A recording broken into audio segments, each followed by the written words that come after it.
Oh, I just love Bertha, the AI voice. Okay, Bertha, recording in progress. Community dinner, Health Alchemy, Tim King here. And we're, what's the date? 28th? October 28th. Getting close to that Day of the Dead. So this is also the Cleanse blog playlist, day 19. So we're doing both talks on one because Craig doesn't want to do two talks. So I just wanted to bring up also that not many people think about this, but why is it called the Day of the Dead? Halloween, the pagan word was Samhain. It's the halfway point between the equinox and the solstice. Those halfway point, that's what May Day is. It's the halfway point. Beltane is the opposite of Halloween. And so Beltane is considered the day of the highest fertility on the earth. And this is considered the day where the veil between the living and the dead is the thinnest. Isn't that interesting? The opposite of fertile, because the dead are available to us. So historically, since I opened up 25 years ago, October and November have always been the hardest months of the year for me. Like 3,000 times harder than the other side of the year in the spring. And then it started to make sense a few years ago. It's like, well, it's the Day of the Dead, and I'm an empath. So the dead are talking to me. And when I get suicidal ideations this time of year, first question should be, who the hell is this? Because this ain't me. I'm also taking anti-parasites right now. And I had an insight the other morning. I take these anti-parasites right when I wake up, because you just hit them right away. And then 3 hours later, there's like the most horrendous suicidal ideations. Hey, come on in. They did make it. I'm gonna have to pause this. Grab a chair. All right, we're back. We had a guest here for a second. So the Day of the Dead, the veil, we're just kind of getting back to that. And so tonight's talk was really centered on just a couple of things. Tim and I are going to explore a few things around guilt and shame and being, but the rhythm of and Joanne here will appreciate this too. We're in the metal element season, and the organs for that are the lung and large intestine. So I was telling Tim earlier, I'm here to teach process. So what is the process the lung and the colon share? It's a very general thing. But they're paired together. They share something. They eliminate, but what else do they do? That's half of it. So they take in and they let go. The colon takes in water, lets go of waste. Take in, and then so there's a rhythm. I study the hell out of this because some of the old TCM, the old Taoist concept was your rhythms of taking in and letting go are responsible. The metal element is responsible for that. Your rhythm of how you take in and let go. How do we determine that? How well do I inhale versus how well do I exhale? That was how I test myself. And I'm an exhaler, I realized. It takes a lot of effort to inhale. And I realized, well, exhaling is giving to the world and inhaling is receiving. So I'm in a net deficit by my very nature, by every breath. Can you relate? Right? And diarrhea. I never constipate, knock on wood. So I'm more of a diarrhea guy. What's that? Letting go. So like thank yous and praise. You had to tie me down. Like I remember there was this group here called the Turn On group years ago through the OM community. And they put you on the hot seat in front of like 10 people. And your only thing you could do while you're being complimented to death, you're being, oh, we love you. And, all the compliments coming in. The only thing you're allowed to say is, thank you. And you see people up there squirming. The first time I went up, I was like, no deflecting allowed. You got to just take the love. And I really saw I had a hard time receiving in the flow of taking in and letting go. It's like, oh, I can give easy, but boy, just receiving love? Can you relate? Yeah. Like, wow, that was a big effort to just receive a thank you without, well, it's nothing. Classic deflection. And I'm like, wow. So to really take it on like a hug, like some people, they give you the shoulder hug. They can't give you the full frontal. You know what I'm saying? And because the full frontal means you're exposed. At least if you're open, you're exposed. You can give a full frontal and be like this, but those people too.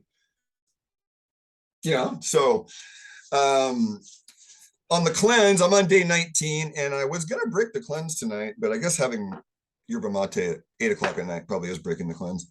I had a fried fish cake, and we'll go over that in a second. Just a quick little logistics. All right. So quick reminder about the importance of raw fats and oils. You don't have to fast to cleanse. You don't have to take a lot of products to cleanse. As I talked about on day 0, 1, and 2 in the beginning of the video blogs, if you go back to that, you can cleanse just by leaving coffee out of your diet for some people. I'll give you an example. My friend was on coffee, and not enough vegetables, coffee, meat, and I said he had horse breath. I've known him for 30 years. I'm like, dude, do your wife a favor and do a cleanse because your breath smells like horses, you know what. He's like, really? And I go ask her. She's not saying anything to you. And yep, he went home and she's like, yeah, I don't want to say anything to you, but you really should probably do something with Craig. So he did. He got off coffee, and he said day 8, he got a cold, in quotes. He's purging all this stuff. And he goes, what was that? I go, well, think about it. Coffee takes a lot of resources to metabolize, like chi energy. And then by not doing it, your body has all these extra energy, and it's going down to the next layer to clean up, because that's the way life works. And I go, you probably had some lung stuff to clean up.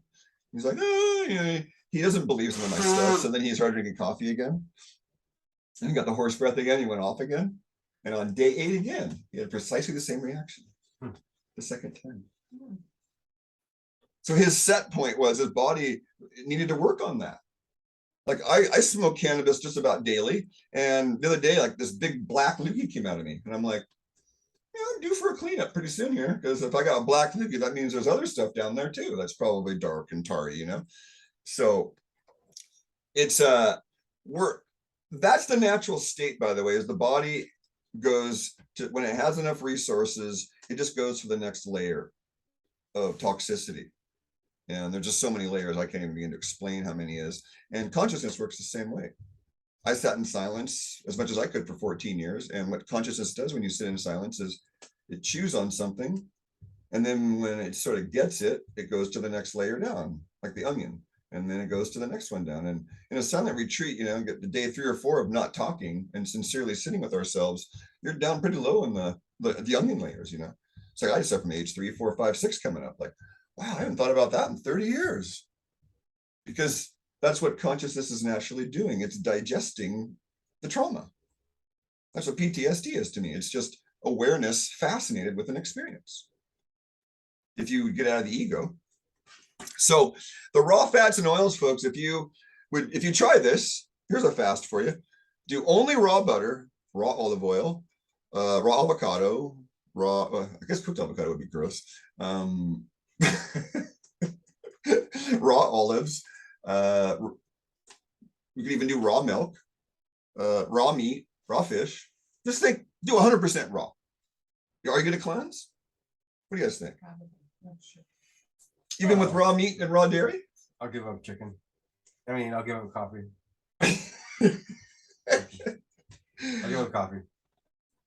So, like I gave up coffee, and on day 3 or 4 off of coffee, it was like having stimulated fog. And then I went to other stimulants like mate and black tea, Tim. And then it was like my awareness went from a foggy day to a clear day. And I became aware of what the caffeine was doing to me.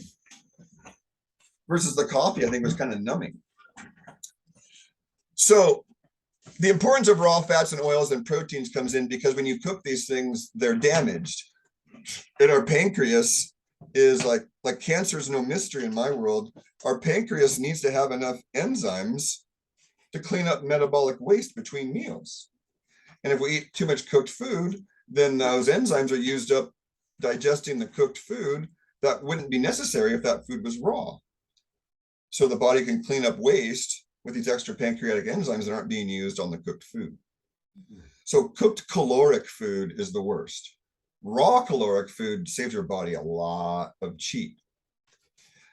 However, I'm not a raw foodist because I've also seen that, like I had a little bit of cooked food tonight and I'll have this tuna roll as I munch the next few hours, is like, because I'm Chinese medicine, 30 years into it, you know, and you know how they are. They're like, well, cooked food, you know, breaks it down a little bit better and you get more out of it. And sure, I can, you know, if you have weak spleen chi. been with enough of these people, you know. I even had a guy. Well, I'm not going to digress. Caught myself. Okay, so if anybody's interested, you know, there's not a big following on these video blogs, but if anyone is, my statement has been, you know, just ask questions in the comments and I'll talk about what you want to talk about. But I think the importance of raw fats and proteins is an easy way to cleanse. And then day 19, I had about 2 ounces of coffee today and 4 ounces yesterday, and I didn't have a detrimental response, but I probably should have a detrimental response because it, you know, it can get a little scary. So I did a coffee enema a couple of days ago, and that went really well, really cleared out a lot of fog. And I'm not going to break my cleanse per se. I'm going to eat a little later tonight, but tonight was the night I was stopping. So I'm really at 3 weeks at this point. And I'm going to go and do the video blog tomorrow, the next day. And then, so we're in this rhythm season. We were just talking about it a minute ago, is the colon and the lung are dominant organs in the circadian rhythm of the year. And they're the organs that help us take in and let go. This is a time of year where the fruits are on the trees and they're starting to get overly ripe and they shrivel up and rot and fall to the ground. That's classic metal element. It's the end of the 5-element cycle, right? We finished the harvest season, the earth element. We're in the metal season now, and metal is contracted, right? We're in the contracting time of year, and you look at the trees and the fruit and the tree and everything, and it's all because the chi is going into the core in cold weather, at least. And so that seed then is of my interest. So you see how it's life's doing this, and it's squeezing out all I call one of my macrobiologists call it, you squeeze out the summer excess. And then in the spring, you squeeze out the winter excess. And in that, we call that, this is the season of grief, because you got to let go. You got to let go of the warm summer days. You let go of the romantic, beautiful colors and the beautiful fruits. And, you know, if you live in New England, all the flowers are gone. I mean, we're so spoiled here on the West Coast. We have flowers year round, you know.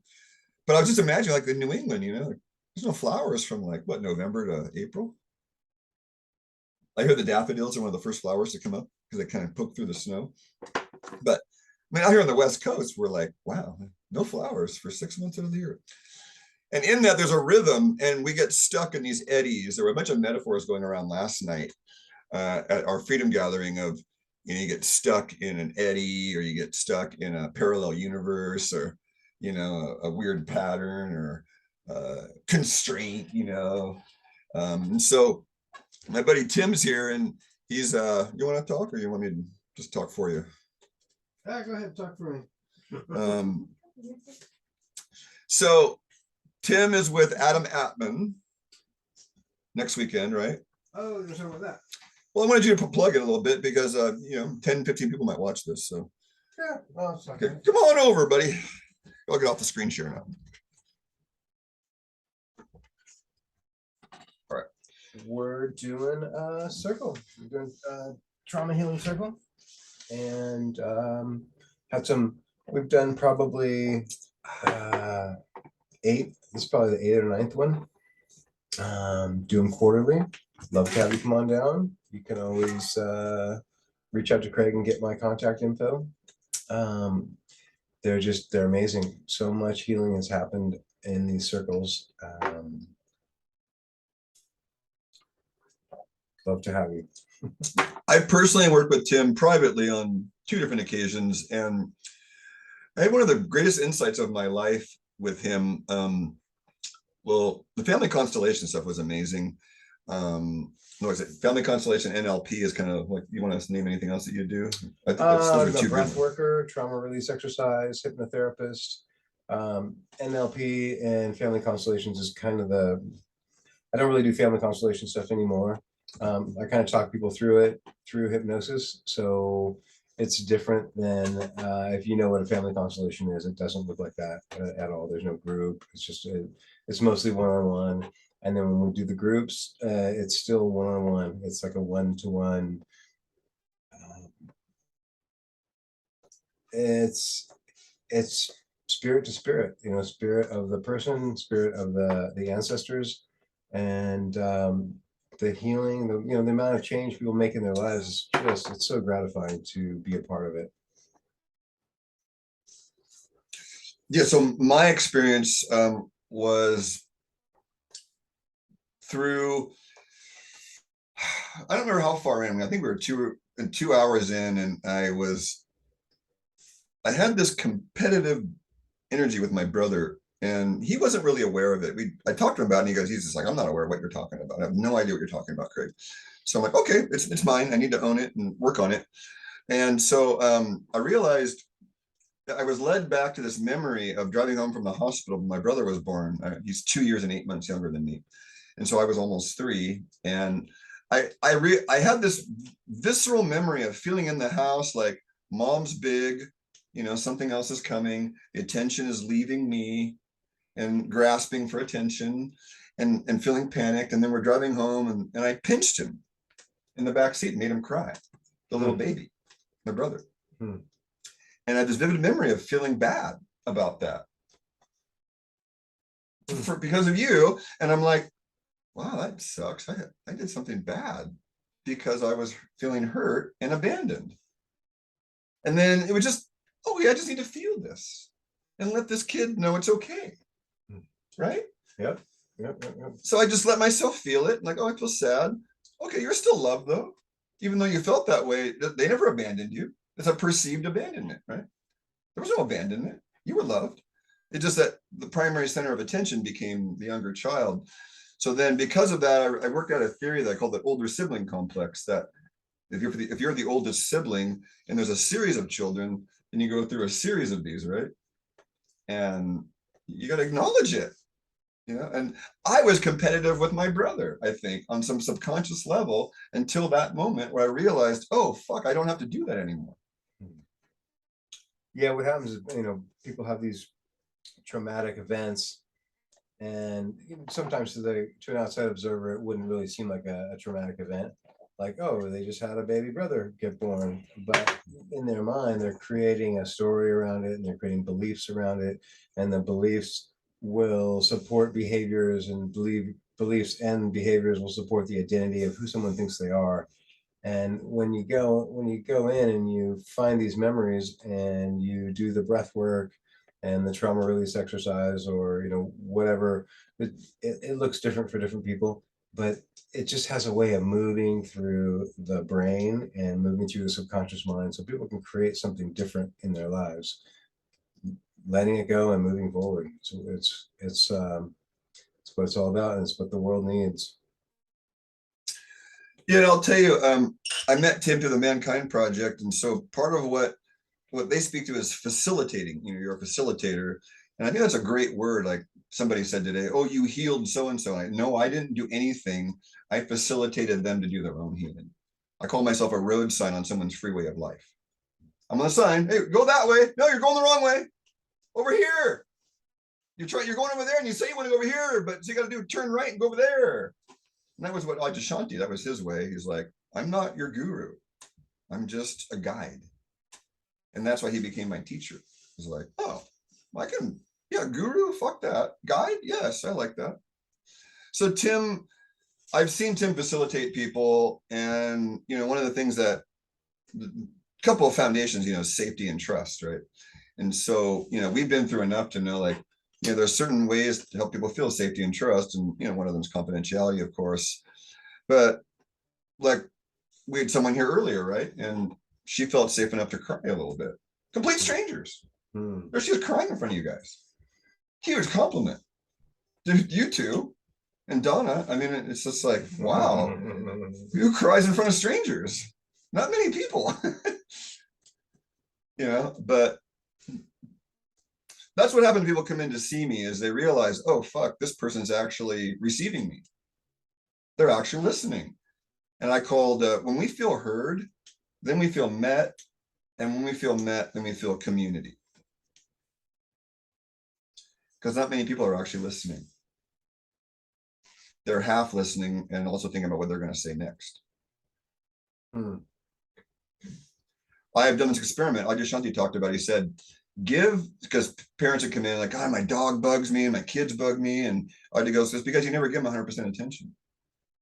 He goes, I'll go in. And so he went over to this guy's house because they were friends. And Aja gave this kid, at 3 minutes, the kid was done with Aja.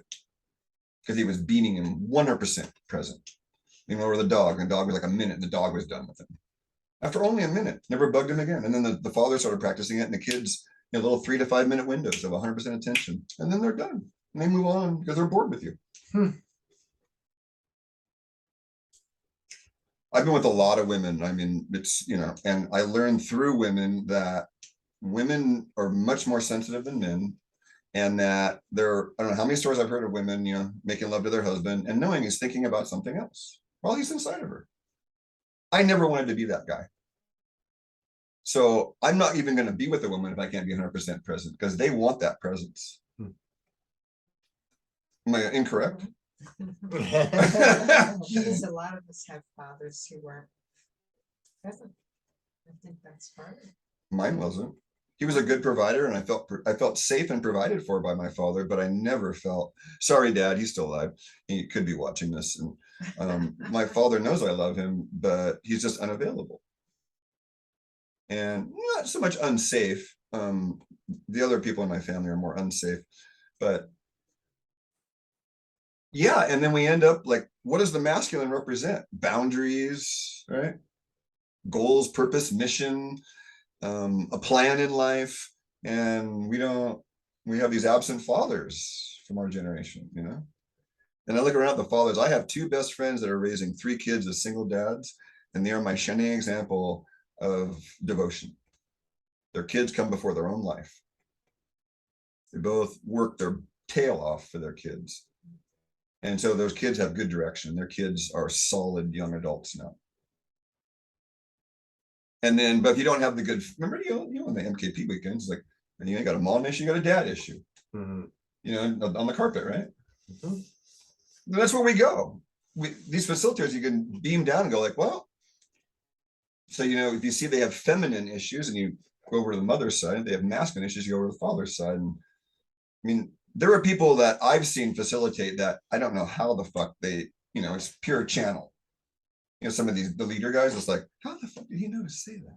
What the fuck? And it's just channeled stuff. Like I saw a guy throw water in another guy's face on the carpet. He's like, how you doing now? And the guy's like, he's like halfway through the process. And the guy's like, he's kind of like putting his front up. And the guy's like, oh, you're really holding it together well. Do you think you are there, huh? And he throws water in his face. And the guy, he's getting his fists ready. And there's 15 men watching him. And he looks up and everybody, he's like, we're all like, what is he going to do, And then he drops his hands and laughs.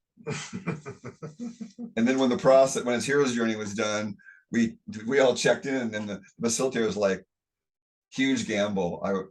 Huge gamble, right? And the guy said, it's just what I needed. Talk about a risk as a facilitator. In a moment in front of 15 men, he gets water thrown in his face. That's good. Right? I was like, genius. But would I do that? Wow, that's a risk. So we're just kind of going deeper into the facilitation part. And so this rhythm of taking in and letting go can get stuck. And then healing the shame that binds. Was that the theme? Healing the shame that binds? Yeah. Come to the workshop. If you want to work on shame, come to the workshop.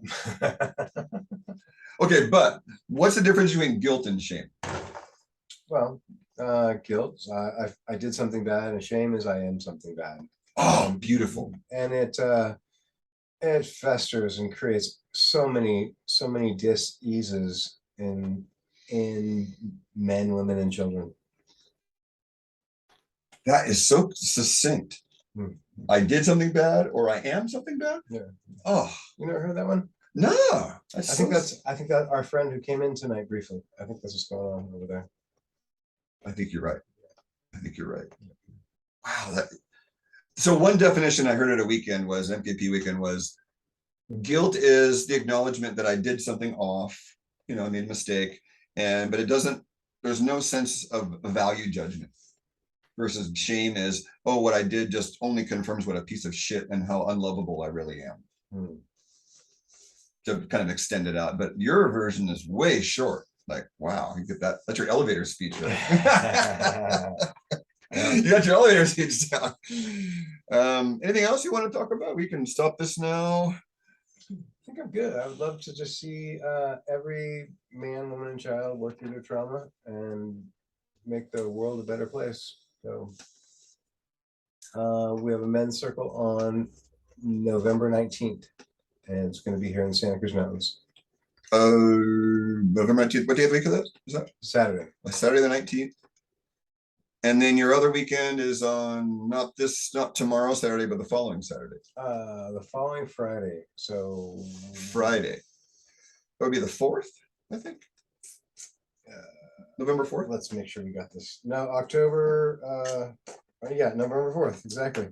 Okay, so November 4th. I will. I'll mention it briefly in the description, but you don't have a landing page or a website or anything. No. No, there's no website for that. I'll just say contact me. Yeah. And then I'll send you over. Yeah, thanks, folks. It's just I wanted to finish up on just that taking in and letting go. And for me, the end of this cycle was, Tim mentioned the intention that we do this so the intention is, and I talk about intention a lot, like, why am I doing this cleanse? Well, cleanse means clean.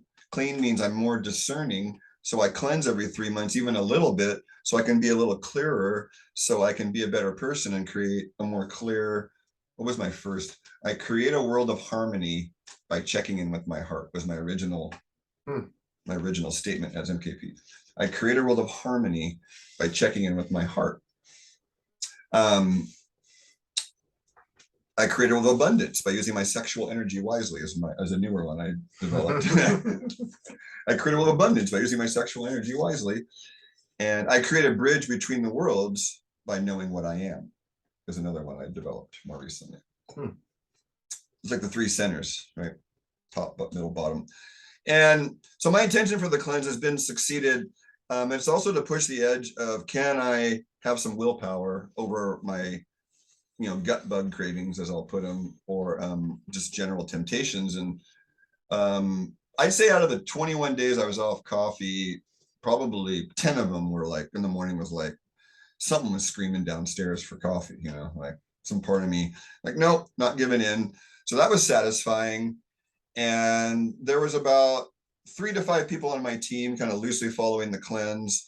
I also got to discover through the adrenal blood pressure test, lying down, standing up, and a few other tests, that I have a mild case of adrenal fatigue. It was falling 10 to 15 points consistently on a number of different readings. Disappointing. My saliva pH had dropped down to 6.0, so my minerals were depleted. That ties right in with adrenal fatigue. Yeah, my tongue, pretty geographic, a little bit too red. So I started looking at, like, I've got yang consuming yin, so I've got to, like, get this fire down a little more. And this winter will be all about more rest. And so the intention of the cleanse was to be more clear, and I'm definitely feeling clearer. I wanted to do more enemas. I only did one, but that one was a couple of days ago, and it just, wow. And the other insight is there's a product from Standard Process I'm really coming to love, GI Adsorb, ADSORB, and that's primarily a zeolite product with chlorella and collinsonia root. And I found that in my research with zeolite, I'm calling it an adaptogenic clay. And I was able to drink coffee every day for like 45 days, as long as I took the zeolite. Isn't that weird? So whatever was in the coffee, I never got any joint pain. And then I took it too far, and I went off the zeolite for a month, and then the joint pain came back. So whatever metabolites in the coffee, they seem to have an affinity to my joints, because I go off coffee and my joint pain goes down to 0. And it'll be a 3 to a 5 on a daily basis in my big toe and knee and hip. I wish I had that, because I really don't drink coffee. Fuck, it's so simple. And so when when we're out of pain too, we're clearer, I think, right? When you're in pain, you can't be that clear because you got all this pain distracting you. You get no pesticides. If it's not organic, you should grow with a lot of pesticides. Oof, yeah. So thanks for watching, folks. Special guest Tim King. Joanne's here and signing out.